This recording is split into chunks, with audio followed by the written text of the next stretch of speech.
You know, I started out my YouTube saying, always bring joy, until one guy got back to me and says, listen, Rock, you got to stop always bring joy, because my ex-wife's name is Joy. I thought that was funny. So guess what? I promised him I won't use it. Oh, my God. So this message basically is, I just spent a Sunday. I talked to my 2 boys, which is awesome. I went outside. I see my grandkids growing up. FaceTime. I'm out of state with all my kids and my grandkids. And FaceTime is awesome. My father, I talked to, he uses an iPhone. He'll use FaceTime. It goes all over. He calls it Facebook. And I know he listens to my videos, my YouTube, through my sisters. Because my sisters think, what's going on with Rock? He's going crazy. No, I'm not. No. I'm just telling the truth. I feel relevant. I like what I do. I got a game plan. This is my 8th business in my career, 50 years of business. And I'll tell you, I would have got bored. I used to golf and all that. Now I got into bowling and YouTube. I got celiac now, so I eat right. I eat differently. I walk. Yeah. That's what you need to do. You got to find something to do. I see people go to the bottle. It's not a good place to go. It's not a good place to go. Or they have hobbies like motorcycles and cars and shit. And some of these guys got money. These entrepreneurs that I know, I've seen guys always tell me, Rock, I'm worth this. My net worth is this. But you're a prick. You're a fucking prick. I don't deal with those people. That's the reason why I said, you know what? I'm no longer going to represent and be an agent for entrepreneurs. I like private equity because they're young, smart, and they have a vision, and they're going to buy a company. I can't even recommend companies to buy because they're idiots. That's why even LinkedIn's getting to be crazy. So I don't care how old you are. If you're 20 and you picked the wrong horse, you got the wrong woman, you got the wrong situation, or she cheated on you or he cheated on you, get out. Get out. Start all over again. You might have to pay, or the opposite might have to pay. The breadwinner usually pays. It could be male or female.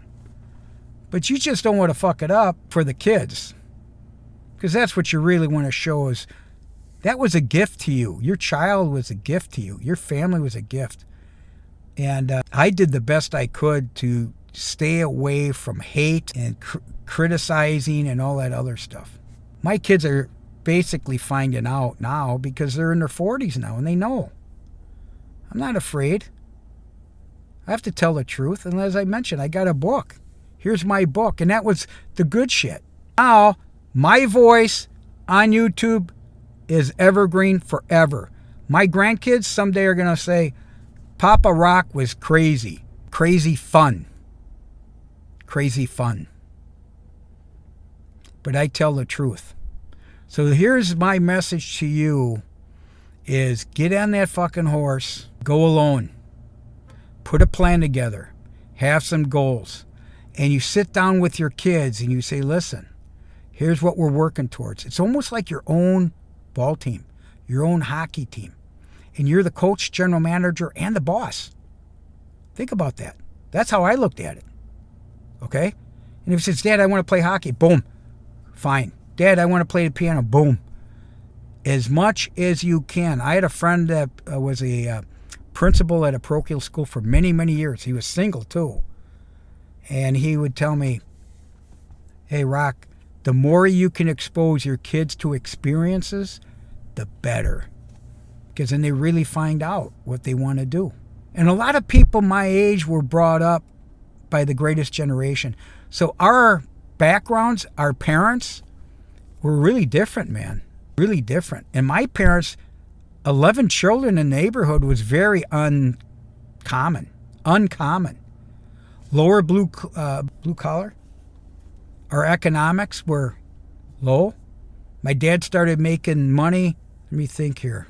He was probably mid-50s, early 60s, and he just kept on investing. My dad was a saver and an investor. So we really never knew that he had money and he worked for it. But he taught us a lot. Live amongst your means. We all went to parochial school. All. And my dad never complained about tuition or anything. We were partying, man. Us 8 boys, 3 girls. Us boys were partying. My parents, I don't know how they put it together. Anyone that knows my parents know how great of a woman she was, because she was a woman of unconditional love. My father, very, very conditional, carrot and a stick. You fuck up, you pay for it. Once you're out, you're out. As he got older, he got a little bit better because he realized it's not my problem. And that's one thing you don't want to do, is bring problems to your parents when they're elderly.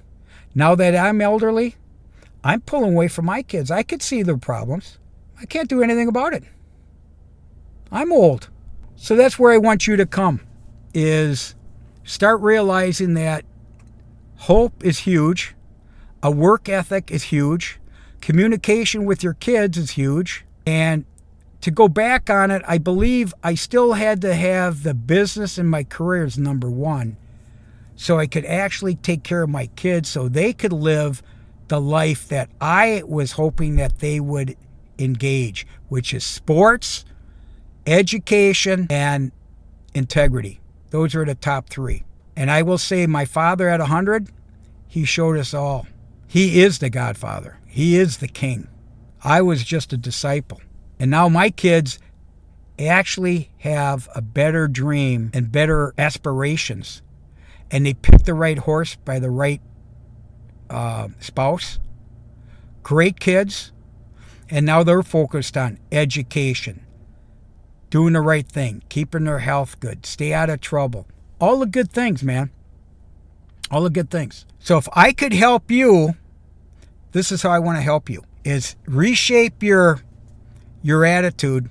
Forget about the ex. Forget about him. Shape what you want to do. Include your kids, but communicate to them. Communicate. I know my kids go to my dad for advice. It's easier to go to my dad than me. They pretty much know my style. They know it. And they could count on me. They know that too. But I'm not as, what should I say, controlling. I realize they're going to make their own decisions. They're going to pick their own spouses. They're going to raise their kids the way they want. They're going to pick the religion they want. They're going to pick their careers. What else? Their politics. They're going to decide. Their finance decisions are different. Some are riskier than others. And what I love is the way they're not only better than the next generation, they're bettering their kids for a better education, better experiences. And they are focused on excellence, not just content, satisfied. Top line. That's a lot of pressure, man. That's a lot of pressure on these kids. But you know what? It's okay. It keeps them out of trouble. And that's what I mean about the sports. Having fun, teamwork, playing with the kids, exposure, experiences. I love when I hear they went to Arizona, or they went to Disneyland, or they went to Europe. I mean, yeah, this is all a sacrifice by the parents. Oh, yeah. Yeah. But they earned it, man. They earned it on merit. They'll be fine. So here's my message basically is, you can do this. But you got to think first for yourself. Get your game plan down. Share it with your kids. And guess what? They'll see that you have baby steps to achieve this, because I told you it's the long game. Being divorced, I'm divorced 40 years from the first wife. And there's still issues. Not with me. I'm just saying, listen, you got to deal with your mom, not me. Okay? I believe I achieved what I needed to achieve. I gave the best I could as a dad. Okay? And it was the best example I could be. You can do it too. And women, breadwinners, you just got to let go. And you don't have to have a blended family to do it right. I've learned that, because I've seen a lot of people thinking that this is the perfect combination of man and woman. Okay, I think that's enough for today. God bless you guys. I hope this helps, because I watch a lot of YouTube and everybody's talking and rambling and talking, and Come on, man. Give us some solutions. I'm giving you some solutions. But you got to listen. One step at a time. And then comment saying, Rock, this worked or not. Not, oh my God, this attorney. And that. No, we all know you can't trust these attorneys. They're not transparent and they're going to fucking take from you. They say that boat has sailed. Okay? Now it's your turn. And I think it takes almost at least 3 years to really kind of settle in. Settle in, start getting accustomed to it, making some moves. Your kids start getting structured, and your kids will talk to you. Oh, yeah. Depending on what age you are. Sports was the best, though, man, because you could always be there. And there's always good coaches out there, good people. And then you get to see other parents. And what is it, 50% of families are divorced by 40. You know, by 70, it's 80%. Been divorced at least once. And if you were an entrepreneur like me, I was all in after my divorce. Actually, that's when I made my money. So in my case, my ex-wife, my first ex-wife, didn't get me on my high. And I believe that's God telling me that you got to get out of this marriage. And it worked, even though it painful. And it took 2 to 3 years to really realize, okay, I'm alone. And it was 22 years later that I remarried. I'll have that story for you another time. Okay? All right. God bless you guys. Stick in there, man. Think family. Get a game plan. Start looking at your goals. Put a strategy together step by step, and then start communicating to your kids. And you're not going to be perfect on everything, and not everything is yes or no. Okay? And you might have an ex that doesn't like you, like in my case. And I don't know what was shared, but I'll tell you this. I know that boys and girls are different. I'll tell you that for sure. Okay? I'll talk to you soon. God bless.